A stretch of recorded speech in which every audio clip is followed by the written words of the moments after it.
하나님의 비전, 주님의 방법이 우리의 삶의 방식이 되기를 우리 주 예수님의 이름으로 축복합니다. 우리 주 예수님의 왕권, 그분의 통치, 그분의 능력, 그분의 권세가 우리의 삶의 발걸음마다 나타나게 될 것입니다.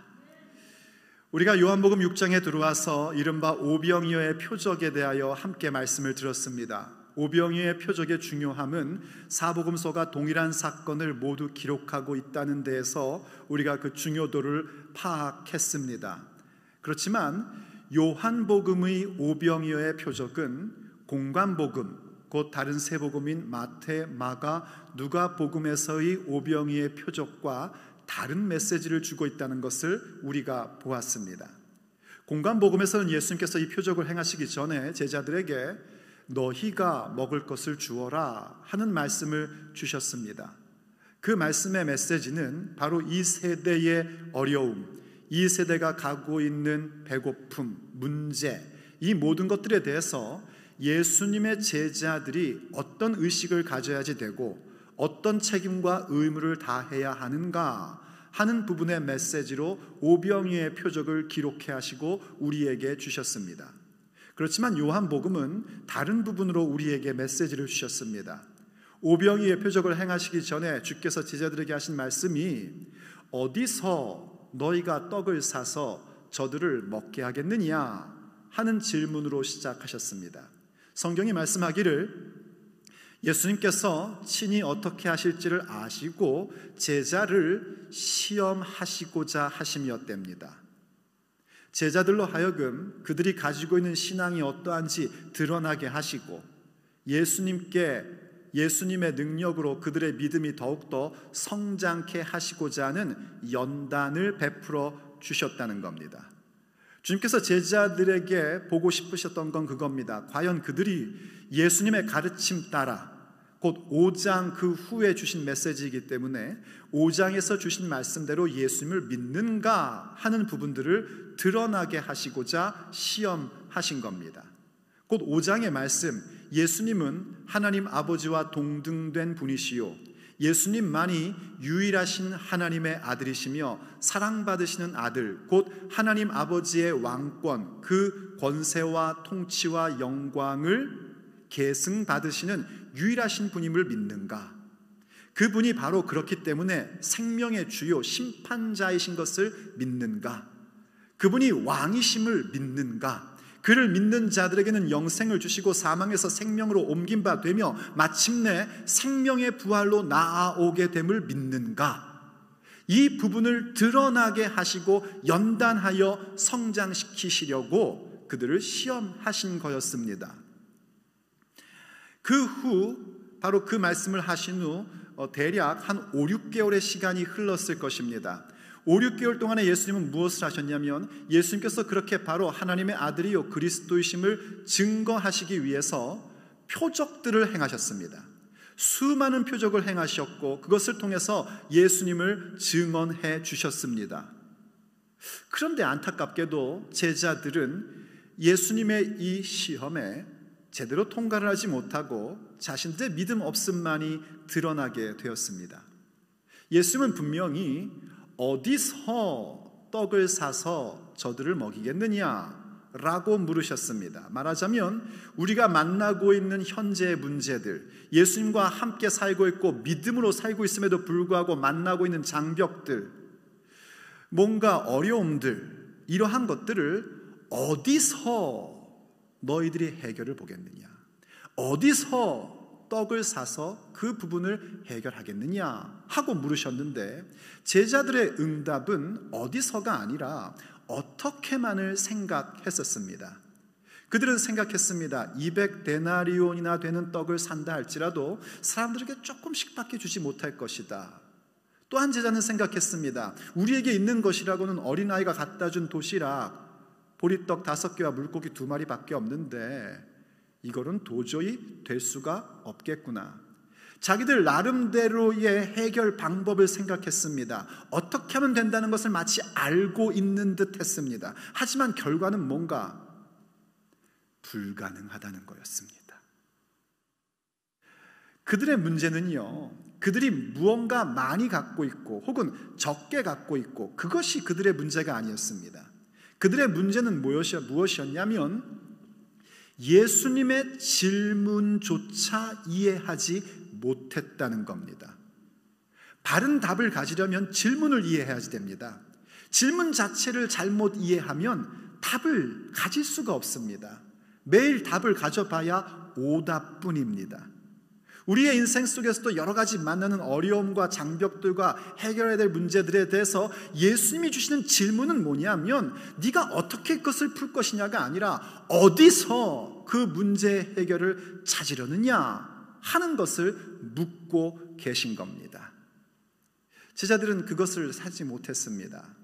그래서 예수님께서요 오병이어를 취하십니다. 이 오병이어는 어떤 요소냐면 제자들이 예수님의 질문에 대해 어떻게 할 것인가에 대해서 답을 줄 때에 조금은 더 불가능을 강조하는 요소였습니다. 200데나리온이 있다면 떡을 사서 조금씩 먹일 수는 있을 겁니다 라는 것보다 오병이어밖에 없는데 이걸로 저 사람들 먹일 수 있을까요? 하는 말은 좀 더 냉소적이고 좀 더 불가능함을 강조하는 부분이었습니다. 그래서 예수님께서 오병이어를 취하십니다. 그리고 떡을 떼셔서 사람들에게 나누어 줍니다. 창조의 역사가 일어납니다. 예수님께서 믿음이 없는 제자들에게 다시 한번 예수님은 하나님이시며 그리스도시요 창조주이심을 보여주는 표적의 사건이 나타난 겁니다. 5,000명이 남자 어른만 5,000명이라고 했기 때문에 신학자들은 줄 잡아서 적어도 10,000명 혹은 20,000명 심지어는 25,000명이었을 것이다 라고까지 보는 사람도 있습니다. 몇 명이 되었든지 간에 그 모든 사람들이 그 작은 보리떡 5개와 작은 물고기 2마리로 배불리 먹는 위대한 사건이 일어난 것입니다. 그건 오직 창조주이신 하나님, 바로 하나님의 아들이시요 생명의 주인이신 예수님만이 하실 수 있는 일이었습니다. 그 표적의 사건이 일어난 겁니다. 그때에 그 많은 사람들이 그 음식을 먹고 얼마나 흥분했겠습니까? 아무것도 없고 그저 좋은 말씀 듣고 배고픈 가운데 살아야 되나 보다 했는데 자신의 배를 채워주고 이 경제 문제를 해결해주는 예수님을 목격할 때에 그들은 흥분할 수밖에 없었습니다. 그래서 그들이 이렇게 이야기를 한 겁니다. 본문 14절 말씀으로 가보십시오. 그 사람들이 예수님께서 행하신 이 표적을 보고 말하되 이는 참으로 세상에 오실 그 선지자라 하더라. 그냥 선지자가 아니라 그 선지자다라고 고백을 한 겁니다. 이때의 그 선지자라는 것은 모세 시대로 거슬러 올라가야 됩니다. 신명기서에 보면 모세가 이제 앞으로 약속의 땅에 들어갈 백성들을 향해서 그런 이야기를 해줍니다. 앞으로 하나님께서 여호와께서 너희들을 위해서 나와 같은 선지자를 세워줄 것이다. 그럼 너희는 그의 말을 들어야 한다 하면서요 여호와 하나님께서 자신에게 하신 말씀을 직접 화법으로 이렇게 가르쳐 준 적이 있습니다. 한번 신명기 18장 17절 말씀을 보십시오. 여호와께서 내게 이르시되 그들의 말이 옳도다. 하나님께서 이스라엘 백성의 말이 옳다 했다는 겁니다. 이건 무슨 얘기냐면 이스라엘 백성들이 하나님을 목격하니까 하나님의 그 거룩함 앞에 너무나 두려운 겁니다. 하나님의 거룩함 앞에 자기들이 죽을 것 같은 겁니다. 그래서 모세에게 당신이 중재자가 되어서 하나님과 우리 사이의 말씀을 전달해 주십시오 라고 요청을 했습니다. 아버지 하나님께서 그 얘기를 들으시고 그들의 말이 옳다고 하신 겁니다. 이때에 아버지 하나님의 심정은 뭐냐면 앞으로 아들 예수님을 보내주시고 오직 예수님만이 하나님과 사람 사이의 유일한 중보자 되심을 생각하고 하신 말씀입니다. 우리 스스로 우리의 능력으로 우리의 경건으로 하나님 앞에 갈 수가 없습니다. 오직 예수님을 통해서만 우리의 중보자 되신 유일한 중보자 되신 예수님을 통해서만 우리는 하나님 앞에 나아갈 수 있는 것입니다. 바로 그분을 염두에 두고 저들의 말이 옳도다 하고 인정해 주신 겁니다. 그러면서 계속적으로 말씀하신 것이 18절 내가 그들의 형제 중에서 너와 같은 선지자 하나를 그들을 위하여 일으키고 내 말을 그 입에 두리니 내가 그에게 명령하는 것을 그가 무리에게 다 말하리라. 누구든지 내 이름으로 전하는 내 말을 듣지 아니하는 자는 내게 벌을 받을 것이요 하시면서 말씀해 주셨습니다. 이때에 선지자를 세우신답니다. 모세와 같은 선지자를 세우신대요. 이때 이 선지자는 모세 이후에 이스라엘 역사 가운데 하나님이 계속해서 보내는 선지자들만을 이야기하는 것이 아닙니다. 여기에 근본적인 것은 뭐냐면 오실 메시아, 바로 우리 주 예수 그리스도를 가리켜 하신 말씀입니다. 유대인들은 이 말씀의 의미에 대하여 명확하게 알고 있었습니다. 여기 모세와 같은 선지자를 보내신다는 것이 그동안 자기들이 봤던 선지자들이 아니라 오실 메시아를 주님께서, 아버지 하나님께서 보내주실 것이다 하는 말씀을 이들은 이해를 하고 있었습니다. 메시아라는 말은요, 신약 성경에서는 그리스도라는 단어입니다. 메시아는 히브리어고 그리스도는 그리스어입니다. 이 뜻은 뭐냐면 기름 부음을 받은 자라는 뜻이에요. 구약 성경에서 이 기름 부음을 받는 자들은 누구였냐면 왕, 선지자 그리고 제사장들이 기름 부음을 받았었습니다. 그들의 기름 부음 받으면 전부 다 무엇을 의미하는 것이냐면 성령으로 세례를 받을, 성령이 임하시고 성령으로 세례를 주실 분인 오실 예수님에 대한 예표요 그림자였습니다. 그래서 여러분이 구약 성경을 읽다 보면 특이한 것, 그때 고대 사회에 비교해 볼 때 특이한 게 나오는데, 이스라엘은 왕이 제사장을 할 수 없습니다. 왕은 왕 역할만 해야 되고 제사장은 반드시 제사장 역할을 해야 됩니다. 이방 나라들은요, 왕은 제사장이었고 제사장은 왕이었습니다. 하지만 이스라엘은 그렇게 해서는 안 됐었습니다. 왜냐하면 왕이며 제사장이실 수 있는 분은 오직 유일하게 예수님 뿐이기 때문입니다. 어떤 인간도 왕이면서 제사장이면서 선지자인 모든 것을 한 몸에 이룰 수가 절대로 없습니다. 그 모든 것을 하나로 성취하시는 분은 예수님 뿐이십니다. 그래서 예수님, 그분이 바로 이 모든 선지자, 왕, 제사장의, 예수님이 바로 이 왕과 선지자, 제사장이 가리키고 있는 본체이신 겁니다. 어쨌든요, 예수님께서 바로 그러한 분이라는 사실들을 이 사람들이 알게 된 겁니다. 한번 생각해 보십시오. 그들이 그저 배고픈 가운데 이젠 다 끝났고 집에 가야 되나 보다 할 때에 예수님께서 떡을 떼어 주셨는데, 이게 거의 무에서 유를 창조하는 것과 다를 바 없는 표적의 사건이 일어난 겁니다.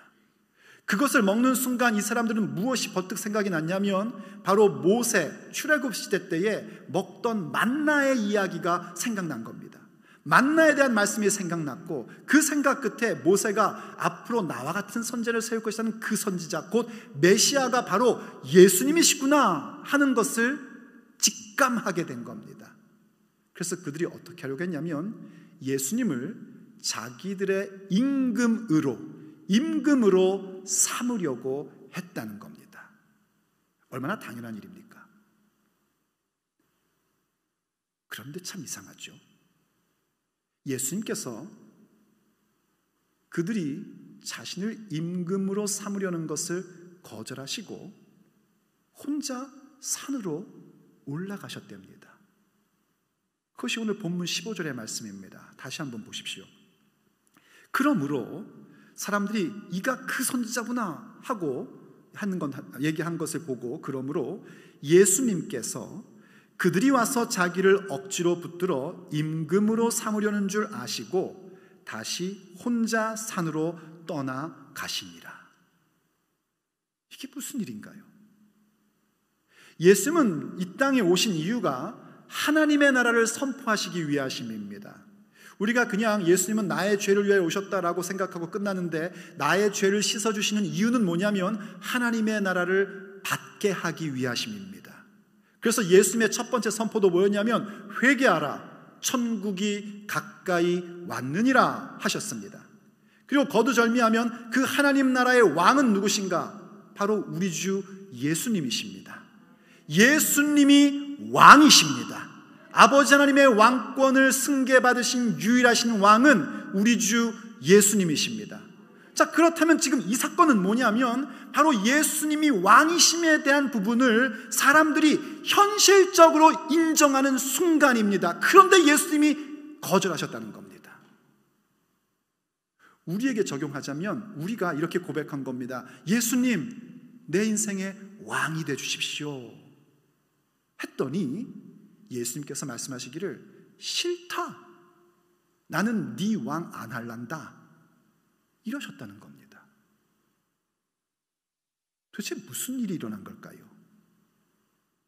15절의 짧은 단어 속에서 우리는 그 실마리를 찾게 됩니다. 15절에서 뭐라고 얘기했냐면 그들이 억지로 붙잡아 임금으로 삼으려는 줄 아셨다라고 얘기합니다. 억지로 붙잡아입니다. 그 얘기를 달리 얘기하면 예수님은 지금 그들이 예수님을 왕으로 임금으로 세우고자 하는 그 부분들에 대하여 싫으셨다는 겁니다. 그들이 예수님을 찾고 따라왔던 이유가 뭐였습니까? 예수님께서 말씀하시죠. 너희들이 나를 찾는 것은 표적을 보았기 때문이 아니다. 표적은 예수님께서 하나님의 아들이시요 생명의 주요 심판자인 것을 보여주는 것이 표적입니다. 너희는 표적을 보았기 때문이 아니라 먹고 배부르기 때문이다. 그들이 지금 예수님을 자신들의 임금으로 삼으려고 했던 이유가 뭔지 알게끔 됩니다. 지금 이 떡 문제를 해결해 준 이분, 이만한 능력이 있는 분이라면 로마의 압제로부터 우리를 구출해 줄 수 있을 것이고 현재 일어나고 있는 여러 가지 현상들, 안 좋은 일들도 다 고쳐내실 수 있을 것이다 라고 생각한 겁니다. 좀 더 자세하게 얘기하면 예수님을 자신들의 필요를 채워주는 임금, 곧 경제적, 정치적, 사회적 욕구를 충족시켜주는 임금으로 삼으려고 한 것입니다. 예수님은 그것을 거절하신 겁니다. 물론 예수님은 우리의 삶에 필요한 부분들을 채워주시는 분이십니다. 예수님께서 분명히 이 굶주려 있는 5,000명에게 음식을 먹여주셨습니다. 이건 영적으로 먹이신 사건의 차원이 아니라 실제로 육체적으로 먹을 걸 주신 겁니다. 우리 예수님은 우리가 인생 여정 가운데서 만나는 여러 가지의 문제들, 우리가 풀 수 없는 장벽들을 만날 때에 그 문제의 해결을 주시는 하나님이십니다. 믿어지시면 아멘 하십시오. 그걸 부인하자는 얘기가 아닙니다. 그런데 중요한 건 뭐냐면 그때 그 문제들, 내가 만나고 있는 경제적, 정치적, 사회적인 문제, 육체의 문제, 그 모든 문제를 해결해 주시는 목적은 이 땅에서 영원히 살라가 아니라 비록 지금은 육체의 날을 살고 있지만 우리의 날들 하루하루를 영원의 때를 위하여 살라고 그 모든 응답을 주신 겁니다. 그걸 헤아리지 못하면 우린 예수님을 임금으로 삼으려고 하는데 그분이 원하시는 임금이 아니라 내가 원하는 임금, 억지로 붙잡아 임금으로 삼으려는 큰 잘못을 범하게 되는 겁니다. 예수님은 우리가 만드는 임금이 아닙니다. 예수님은 우리가 따라야 할 임금이십니다. 이 부분을 잃어버리면 아무리 위대한 표적이 내 인생 가운데 나타나고 어디서부터 주님의 은혜가 오는지를 알고 있다 할지라도 받은 표적 가지고 영혼을 잃어버립니다. 오늘 주께서 우리에게 왜 건강 주셨는가? 왜 사업의 형통함을 주셨는가? 왜 직장에서 승진을 주셨는가? 왜 기도의 응답을 주셨는가? 그 이유는 그 모든 것을 가지고 이 모든 것을 가능케 하신 주님 바라보며 영혼의 때를 위해서 오늘이라 불리는 날들을 살라고 그 모든 응답 주신 것입니다. 이해되시면 아멘 하십시오. 그렇다면 여러분, 우리는 이제 이 왕이신 예수님을 어떻게 따를 수 있을까요? 어떻게 하면 우리는 우리가 만드는 왕이 아니라 왕 대신 예수님께 붙잡힌 바 된 인생으로 살아갈 수 있을까요? 오늘 우리가 함께 듣고자 하는 주님의 메시지입니다. 우린 그 부분을, 곧 예수님을 진정한 왕으로 모실 수 있는 그 부분을 예수님의 모습에서 찾아볼 수 있고 배워올 수 있습니다. 첫째로, 하나님의 비전을 추격하십시오. 하나님의 비전을 추격해야 됩니다. 예수님은 예수님의 생애 속에서 무엇을 따랐는가? 언제나 아버지의 비전, 아버지의 뜻, 아버지의 계획을 추격하셨습니다. 그분은 자신의 뜻대로 하지 않았습니다. 우리가 이미 5장에서 봤듯이 5장 43절에 보면은 내가 아버지의 이름으로 왔다 하셨습니다. 예수님의 이름도 권세이고 우리에게 주신 새로운 이름, 능력의 이름입니다. 하나님의 이름입니다. 그럼에도 불구하고 예수님은 무엇부터 하셨는가? 그 육체의 날을 사시는 동안에는 아버지의 이름으로 왔음을 분명하게 하셨습니다. 아버지의 이름으로 왔다는 얘기 뭐냐면 아버지의 명예를 위해서 왔고 아버지의 능력을 힘입어서 이 모든 일들을 한다는 겁니다. 또한 6장 38절에 보면은요, 한번 보십시오, 여러분. 내가 하늘에서 내려온 것은 내 뜻을 행하려 함이 아니요 나를 보내신 이의 뜻을 행하려 함이니라. 예수님께서 이 땅에 오신 것이 내 뜻을 위해서 온 게 아니랍니다. 예수님 하나님의 아들이십니다. 하나님이십니다. 그럼에도 불구하고 육체의 날들을 사는 동안에 당신의 뜻이 아니라 아버지의 뜻을 행하러 왔다고 강조하셨습니다. 그것은 예수님께서 아버지의 뜻, 아버지의 비전을 추격하심과 동시에 예수님의 몸된 교회인 우리들이 과연 무엇을 추격하는 인생이어야 하는지를 분명하게 확증시켜 주신 일입니다. 바로 하나님의 비전입니다. 하나님의 뜻, 아버지의 비전을 추격하는 인생을 산 것이 예수님의 육체의 삶이셨습니다. 우리도 마찬가지입니다. 우리도 우리의 인생 속에 아버지의 비전, 하나님의 비전을 추격할 줄 알아야 됩니다. 내 비전, 내 뜻, 내 생각이 아니라 아버지의 비전, 아버지의 뜻, 아버지의 생각을 추격하셔야 됩니다. 예수님의 제자들이여 성령 충만함 받고 이제 사도로서 사역할 때에 사도행전을 보면 그들이 복음을 전하는 것을 요약하는 신학적 표현이 나옵니다. 그게 뭐냐면 그들은 하나님의 나라를 선포하고 예수 그리스도의 일을 가르쳤더라 하는 겁니다. 하나님의 나라와 예수 그리스도의 복음을 선포하는 것이 그들의 삶의 전부였습니다. 왜냐하면 그것이 하나님의 비전이기 때문입니다. 그래서 우리 교회의 비전이 뭐래요? 하나님의 나라와 예수 그리스도의 복음입니다. 제가 한 번 더 기회를 줄 테니까 여러분의 입술로 얘기해 보세요. 우리 교회 비전이 뭐라고요? 하나님 나라와 예수 그리스도의 복음입니다. 하나님 나라라는 것은 우리가 가야 할 본향 천국, 아버지 집을 목적하고, 아버지 집만이 아닙니다. 아버지 집을 목적하고 오늘이라 불리는 오늘의 삶 속에 하나님의 통치 가운데 살아가는 삶을 하나님 나라라고 하는 것입니다. 오늘 현재 육체의 날을 살면서 아버지 하나님의 다스리심, 그분의 말씀에 장악당하고 붙잡힌 바 되어 사는 것이 바로 현재적인 하나님 나라입니다. 그리고 그 나라를 우리에게 주시기 위하여 예수님의 복음이 우리에게 있는 겁니다. 예수님께서 십자가에서 죽으심으로 말미암아 하나님을 거역했던 우리의 모든 죄를 씻어주시고 부활하심으로 우리에게 생명 주시며 승천하셔서 우리에게 성령님을 보내시어 성령님이 우리 가운데 내주하게 되어 예수님을 통하여 이루어지는 새 언약의 백성으로 우리의 날들을 살아가게 하심입니다. 그게 예수 그리스도의 복음에 대한 요약입니다. 하나님 나라와 예수 그리스도의 복음이라는 이 비전, 이것을 추격해 나가는 것이 예수님을 임금으로 삼는 진정한 모습인 겁니다. 예수님을 임금으로 삼는 것은 오병이어로 먹은 떡 때문에, 내 배부른 것 때문에, 나의 만족감 때문에 예수님을 왕으로 삼는 것이 아니요, 오직 하나님 나라와 예수 그리스도의 복음이라는 그 비전, 아버지의 비전을 추격하기 위해서 예수님의 왕권을 받아들이며 예수님을 임금으로 삼고 그분의 능력으로 오늘의 삶을 살아가는 것입니다.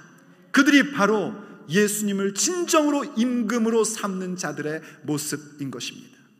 둘째, 그들은 어떠한 자들인가? 예수님께서는 언제나 하나님의 방법을 선택하셨습니다. 그러므로 우리도 늘 하나님의 방법을 선택해야 합니다. 그것이 바로 예수님을 임금으로 삼는 자들의 당연한 모습입니다.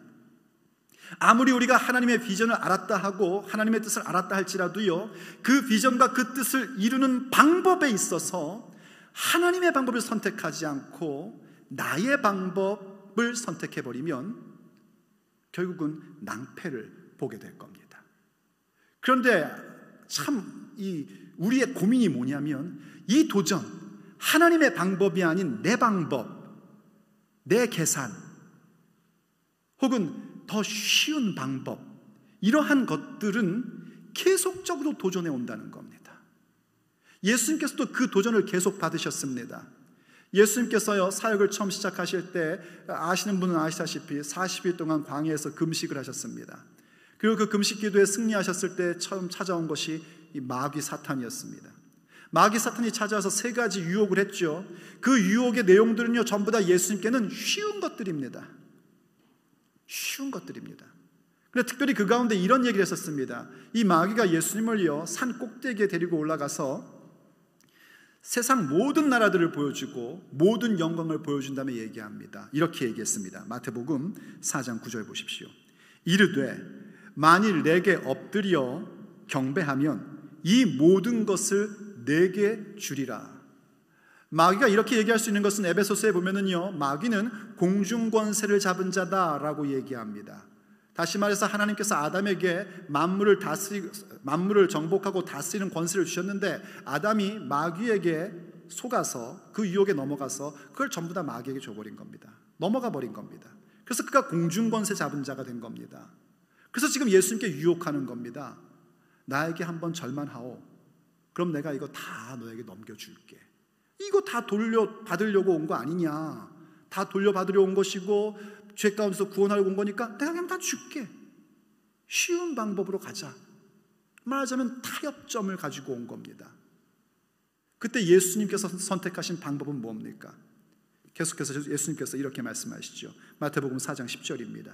이에 예수님께서 말씀하시되 사탄아 물러가라. 기록되었을 때 주 너의 하나님께 경배하고 다만 그를 섬기라 하였느니라.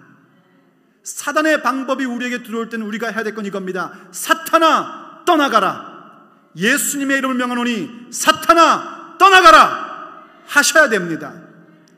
예수님의 선택하신 방법은 하나님만 경배하고 하나님만 섬기는 것이다. 그게 예수님께서 택하신 선택입니다. 왜냐하면 그것이 하나님의 방법이기 때문입니다. 오늘 본문에 나온 것도 마찬가지입니다. 그저 떡을 주어서 사람들이 자기를 왕으로 세우려고 하는 것을 받아들였다면 그건 굉장히 쉬운 방법이었을 것입니다. 그러나 그건 하나님의 방법이 아닙니다. 육체의 떡을 주시는 표적을 주신 것은 예수님이야말로 영원한 떡, 예수님의 피야말로 영원한 음료 이신 것을 나타내 보여주시고, 예수님의 살과 피를 먹고 마시는 자들에게 주시는 영생을 보게 하시려고 그것 해주신 겁니다. 그것을 위해서 예수님은 이제 십자가의 길을 가셔야 했었습니다. 그런데 여러분 보십시오. 이 쉬운 방법을 선택하는 것, 나의 계산을 선택하는 방법, 내 뜻을 선택하는 그 방법이라는 것은요, 마지막 순간까지도 오는 겁니다. 그래서 예수님도요, 겟세마네 동산에서 마지막 순간에도 그 선택의 기로에서 하나님 앞에 간구하는 모습을 보여줍니다. 아버지요, 만일 할만하시거든 이 잔을 내게서 지나가게 하옵소서. 이 방법밖에 없는 겁니까? 이 방법이 그냥 지나갔으면 좋겠습니다. 그리고 말씀하시죠. 그러나 나의 원대로 마옵시고 아버지의 원대로 하옵소서. 그리고 나서 두 번째 기도하실 때는 아예 그렇게 말씀하십니다. 아버지, 제가 마시지 않고는 이 잔이 지나갈 수 없다면 아버지의 뜻대로 되기를 원하나이다. 아버지의 방법대로 하기를 원합니다. 우리에게도 마찬가지입니다. 우리의 삶에 하나님의 비전을 알고 주께서 주신 목적을 압니다. 그것을 향하여 나아갈 때 어떤 방법으로 할 것인가? 아버지의 방법으로 하기를 원하는 자가 되셔야 합니다. 그것이 바로 예수님을 임금으로 삼는 자들의 모습입니다. 그러한 자들에게 예수님은 기꺼이 그들의 왕이 되어주셔서 그들의 삶을 책임져 주십니다. 예수님께서 보여주셨던 모습을 보십시오. 예수님은 하나님의 아들이심에도 불구하고요, 그 공생의 육체의 날들을 사는 동안에 그 발걸음 하나하나를 어떻게 했는가? 구약 말씀, 그 성경의 말씀을 이루는 데에 온 힘을 다하셨습니다. 성경을 이루고자 하심이라. 성경을 이루고자 하심이라. 다른 말로 해서 하나님의 방법을 선택한다는 건 뭐냐면 하나님의 말씀대로 따라가는 겁니다. 그래서 성경을 배우셔야 됩니다. 성경을 여러분들이 배우고 목사의 설교를 들음으로써 영안이 열리게끔 성령님께서 해주신 이유는 뭐냐면 내 생각과 내 방법론을 가지고 성경을 읽으면 그럴듯하게 꿰맞출 수 있습니다. 그래서 반드시 성경은 성령님의 조명하심 가운데에 보내주신 스승을 통하여 겸손한 마음으로 배워야 합니다. 그러면 거기에서 내 방법과 하나님의 방법의 차이를 발견하게 되고 내가 선택해야 될 방법은 내 방법이 아니라 하나님의 방법임을 깨닫게 됩니다. 바로 그 길로 가는 것이 예수님을 참된 왕으로 모시며 따라가는 사람입니다. 그리고 세 번째 우리가 가져야 될 것은요, 하나님의 도움을 간구하셔야 됩니다. 하나님의 도우심을 간구하십시오. 우리가 하나님의 비전을 추격하고 하나님의 방법을 선택한다 할지라도 하나님의 도우심이 없으면 우린 그 일을 이룰 수가 없습니다. 왠지 아시지요? 우린 여전히 연약한 자들이고 여전히 육체 가운데 살고 있는 사람들이기 때문입니다. 조금만 틈만 나면 우리는 내 비전을 내세웁니다. 조금만 틈만 나면 우리는 내 방법을 찾습니다. 그래서 우리는 무엇을 해야 되는가? 하나님의 도우심을 강청하셔야 됩니다. 그것은 예수님도 우리에게 그 모습을 보여줬습니다. 오늘 본문만 해도 그랬지 않습니까? 사람들이 자기를 억지로 붙들어 자기 만족시켜주고 자기 욕심 채워주는 임금으로 삼으려는 줄 아시고 다시 혼자 산으로 올라가시니라. 예수님께서 혼자 산으로 올라가신 이유는 딱 한 가지입니다. 아버지 하나님과 대면하기 위함입니다. 우린 그걸 기도라고 얘기합니다. 예수님은 육체의 날들을 사시면서요 늘 우리에게 보여주셨던 모습이 뭐냐면 기도하심이었습니다. 늘 기도하셨습니다. 아침 일찍 기도하셨고 때로는 밤이 새도록 기도하셨고 중요한 결정 전에 기도하셨습니다. 그렇게 기도하시면서 보여주신 모습은 그거였습니다. 마가복음 1장에 보면요, 사람들이 막 예수님을 찾아온 거예요. 근데 그때에도 예수님은 기도하러 밖으로 나가셨었습니다. 기도하던 예수님을 제자들이 찾고 사람들이 찾아요 라고 얘기하자 예수님이 뭐라고 그러십니까? 다른 마을로 가자. 내가 이것을 위하여 이 땅에 왔노라. 그 얘기는 즉슨 예수님은 기도하시면서 무엇을 하셨는가? 예수님이 이 땅 가운데 오신 목적, 곧 하나님의 비전이 무엇인지를 되새기셨고 그리고 하나님의 방법대로 모든 것을 이루어 가시는 것을 되새기셨다는 겁니다. 그게 기도입니다. 기도는 내 욕망과 내 생각과 내 계획을 강화시키는 시간이 아닙니다. 기도는 그저 하나님의 능력으로 내 마음 가운데 평안을 갖는 정도의 차원의 시간이 아닙니다. 기도라는 것은 뭐냐면 하나님의 비전도 알고 하나님의 방법도 배웠지만 내 인생 가운데서 내 삶 속에서 그것을 이룰 수 있는 힘이나 능력은 전혀 없기 때문에 하나님의 비전을 추격하고 하나님의 방법을 선택할 능력과 힘을 하나님으로부터 부여받는 순간인 것입니다. 그 비전을 다시 한번 되새기고 그 방법을 다시 한번 되새긴 다음에 아버지 도와주시옵소서, 아버지께서 도와주셔야 저는 이 모든 일들이 가능해집니다. 이거 하는 시간입니다. 그래서 여러분께 묻습니다. 여러분 요즘 기도 어떠십니까? 제가 이 팬데믹 이후로요 가장 걱정하는 게 뭐냐면 여러분들의 기도 생활입니다. 하나님 앞에 기도해야지 됩니다. 특별히 우리가 모여서 기도할 줄 알아야지 됩니다. 간절히 주 앞에 간구할 수 있어야 됩니다. 제가 이렇게 목사로서 우리 이렇게 보면은 그렇습니다. 이 기도가 떨어지면 그 사람이 누구라 할 것도 없이 그의 영성의 모습도 엉망이 되는 걸 봅니다. 틀림없습니다. 기도하면 회복됩니다. 기도하면 주께서 우리에게 힘을 주시고 능력을 주십니다. 기도하면 우리에게 하나님의 비전을 추격할 수 있는 마음을 주십니다. 기도하면 하나님의 방법을 선택할 수 있는 그 마음을 주시고 능력을 주십니다. 그리고 우리에게 아버지의 놀라운 사건, 그 비밀스러운 사건들을 보여주십니다. 그래서 예레미야를 통하여 말씀하셨습니다. 예레미야 33장 3절 말씀, 너는 내게 부르짖으라. 너는 내게 부르짖으라. 기도하라는 것입니다. 내가 내게 응답하겠고, 하나님은 살아계신 하나님이십니다. 우리가 주 앞에 간절히 기도하면 그분은 응답하시는 하나님이십니다. 그리고 뭐라고 하십니까? 네가 알지 못하는 크고 은밀한 일, 네가 알지 못하는 위대하고 비밀스러운 일, 네가 가늠하지 못하는 크고 그 신비로운 일들을 내게 보이리라. 주님의 약속입니다. 그래서 우리는 주님께 각정해야 합니다. 기도해야 됩니다. 아무리 우리가 하나님의 비전을 배웠고 그 방법이 무엇인지를 알게 되었어도 주님의 도우심이 없이는 우리는 그것을 이룰 수가 없습니다.